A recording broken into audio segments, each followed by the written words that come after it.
Hello, and welcome to the GM Report video for the 4th live stream. Now, for this video, I'm not really going to be walking much, mainly because the ground is quite muddy, as you may or may not be able to see down there.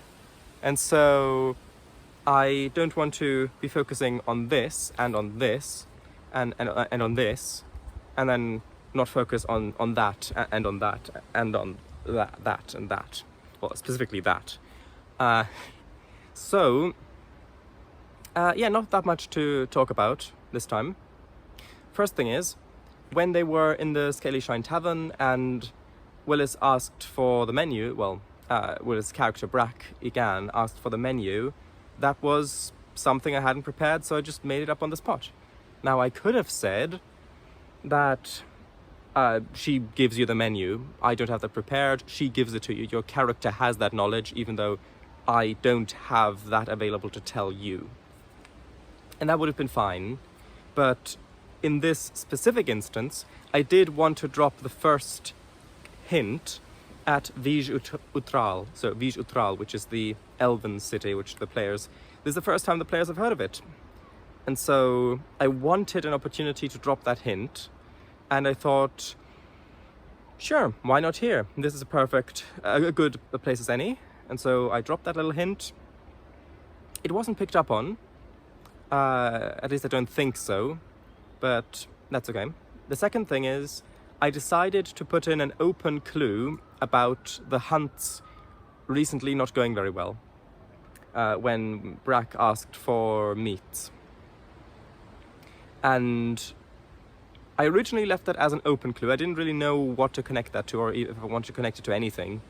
But now I think it might be a good connection to the mini dungeons, because if you remember in the previous prep video, I talked about how the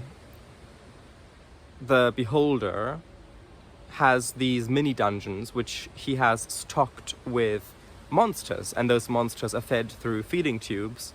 And so I thought, actually, and this I thought retrospectively, that this might be a good way of connecting that, because it would be really suspicious for the Beholder's minions to buy all of this meat, all of this food, which doesn't then go anywhere that is known about. And so instead, mostly they rely on hunting, and then that hunted food is what then gets fed to the monsters. And so I think that might be a good connection there. Maybe not though, who knows. Next is one of two instances in this session where I used 2 fake dice rolls. Now, what is a fake dice roll? It's when I roll a die or I ask for a skill check or something, and the result of the die roll doesn't matter. And I usually don't use these, because if I were to use them all the time, then the players would notice that, and then anytime I actually want to use them, use the die rolls properly, then, people will think it's just another time I'm using fake dice rolls. So use them sparingly, but they are a good tool. Now, why did I decide to use them here?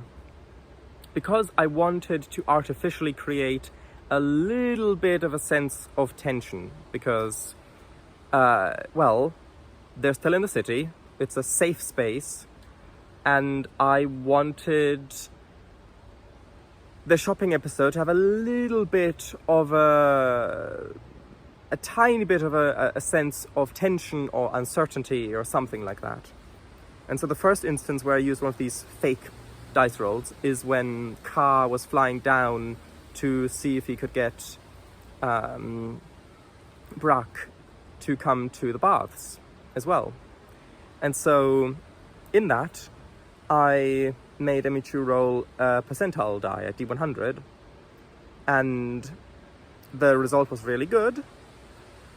But that doesn't matter, because I wanted the players to have a shopping episode, so I didn't want the the party to be interrupted by the guard. Now, originally, I did have it planned so that one of the scale guard would recognize them, and then either they'd be kicked out of town, or then they'd go to the prison where they then are interviewed, in air quotes, and then that gets the players on track. But since I'm no longer trying to speed things up to that extent, that is no longer necessary, and I wanted the players to just have a nice shopping session, to enjoy some more parts of the city, and to get the feeling that this place is alive and breathing.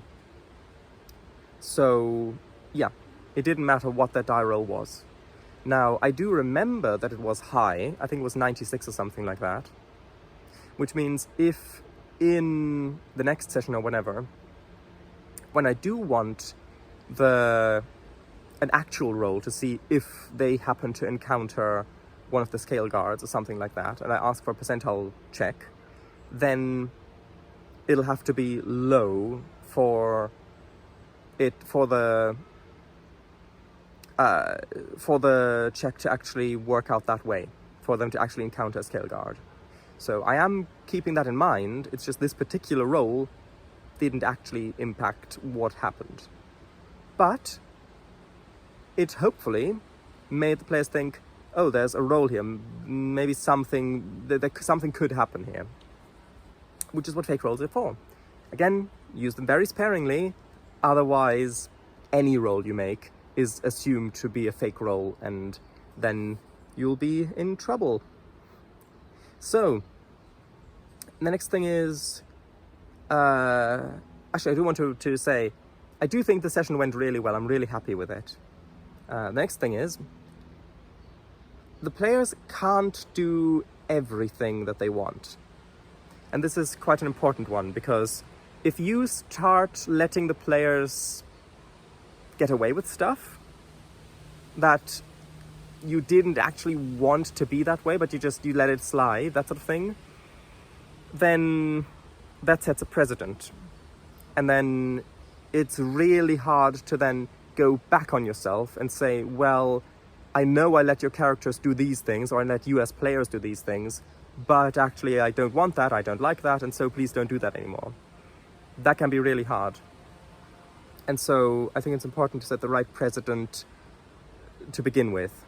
And so in this specific instance, with Mima, when they went to the baths, and the high elf, told them about the kind of the trained meditation bards that play during meditation sessions. I thought I heard footsteps, but I think that was just a squirrel or a bird or something. Mima asked, oh, I am proficient with this instrument. Could I maybe play for people here and earn a bit of money? And I think she asked about the money part, but it doesn't matter. Now, it would be really easy to say, yes, sure, my player wants to do this thing, so I of course want to let my players do the things that they think would be fun to do. But that isn't a good idea for the health of the group and for the health of the game. And so I said, no, that's not going to work like that. If you're a bard who's trained in the art of meditation support, kind of, because it's not just the music, it's also the magical aspect of a bard's performance that is what plays into the whole meditation thing. And so I said, no, you can't do that. But I do try to open up another door. So I close that door, but I try to open up another door, which in this case is the high elf suggesting that Mima could go down to the harbor or to the market square or something, or play there instead. So, yeah. The next thing is sort of related to setting precedents or stuff like that, which is if something... So, if you're the GM, then you as the GM are the one who sets the bar when it comes to what is okay at the table and what is not okay at the table. And so if something happens that you're not comfortable with, and this could be a player's choices, or it could be any number of things. Murder hobos. And then you need to immediately make it clear that you're not okay with this thing, and that you want it, depending on what it is, either no, this doesn't fly, or well, maybe we can pull that in a little bit. That was a bit too much. And in this specific case, there was an instance in this where it was one of those latter cases, which is when they were talking, they were telling jokes, and Willis told a joke in the moment that I felt went a bit too far. I'm not going to repeat the joke here. If you want to know what it is, you can watch the live stream again. And all I did was say, I think that's a bit far.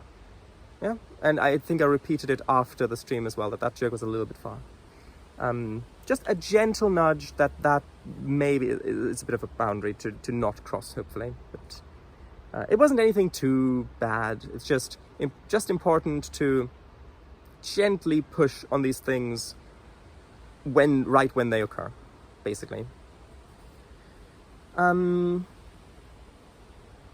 it wasn't a terrible joke either. It was just something that I didn't feel completely comfortable with. Anyway, so right, next thing is, the evening at the pub, well, at the tavern, went really, really well. And that was such a sweet, peaceful moment where the characters could just show off and show, okay, I'm good at this, and this went well, and this was a fun night, and yeah, everything's good.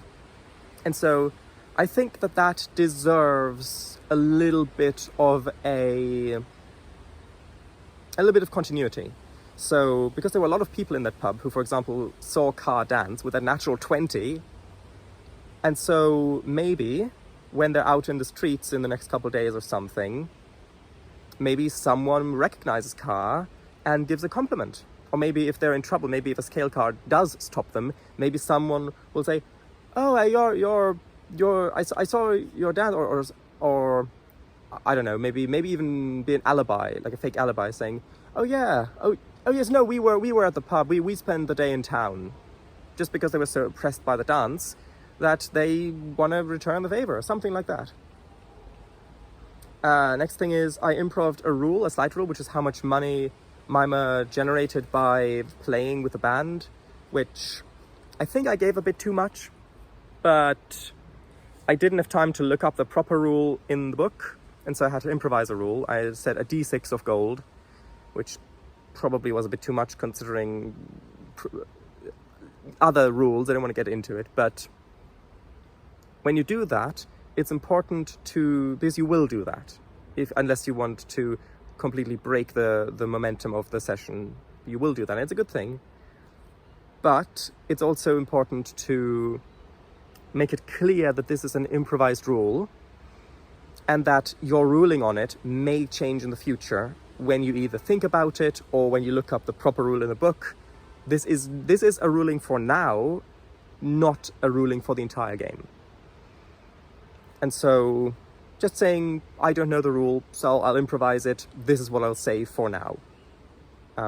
Because then if you don't do that, if you just improvise a rule and then you treat it, because I mean, this goes back to a thing that I said in the previous report video, which is about how easy it is to feel like you have to be perfect as the GM, and you put up this facade of everything's planned out, everything works flawlessly, and this is all something you've accounted for, and you're master of the game. And so when you need to improvise a rule, that can play into it. So then it's easy to feel that this rule that I improvised in the moment is now written in stone, it's carved in stone, it has to stay that way. But it doesn't. Just say, this is a rule I'm improvising now, may change in the future. And if it seems fair to everybody, then you're good. I think there's a dog coming. The last thing is that The second role that was a fake role is the passive perception check. I asked for people's passive perception scores when they went into the rooms. That was just a little bit of tension. Like, maybe there's something that can be perceived here. Maybe somebody messed with their stuff. Maybe somebody's observing them, that sort of thing. Just for a little bit of tension in this otherwise quite peaceful session. And yeah, that's pretty much it. So, not much to prepare for the next session, considering that pretty much all the things that I had previously prepared we didn't actually get to, which was fine. It was a great session. So yeah, just a few tiny bits, but yeah, I'll see you then. So, playlist in the description, by the way, on both the live streams and videos, of course. So, bye-bye.